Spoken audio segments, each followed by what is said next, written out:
طال عمرك نزوة شيطان وحصل واحنا لا نرضاه، وجهل من شاب جاهل، وانت كبير والكبير الله سبحانه وتعالى، ونرجو منك قبول العذر، ويتقدم والدي الان بالعذر وانا اولهم يا دكتور. احنا نعتذرك يا دكتور ونعتذر منك حقيقة بما بعد، وهذا والد الرجل يعتذر منك يا دكتور.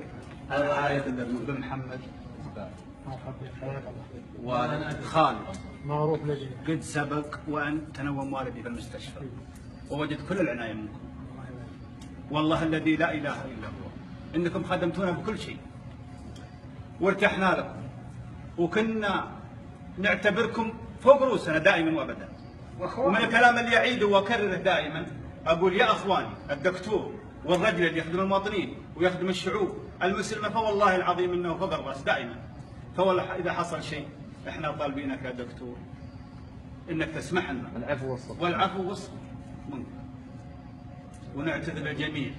ايش قلت لك وللجميع؟ سمحت وعذرت ربنا يقدم فيه خير ان شاء الله، وتنازلت عن حقك، وجزاك الله خير. الله يجزيه الخير ان شاء الله. طيب جزاك الله خير. احنا يا دكتور الان نحتاج التنازل يتم خطيا والجماعه يعتذرون، ونزيد ونكرر اعتذارنا للجميع.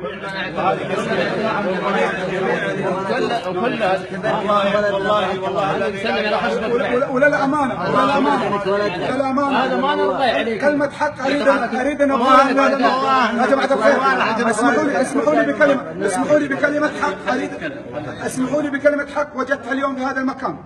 شهاده حق لله. دكتور يحيى، الدكتور يوسف، كذا دكتور الان موجودين هنا في المستشفى، اول ما شافوا هذا الرجل وقفوا وانبهروا، قال هل يعقل انك انت ابو خالد؟ للامانه هل يعقل بمعرفتهم لهذا الرجل؟ قال نعم انا ابوه. قالوا لا اله الا الله.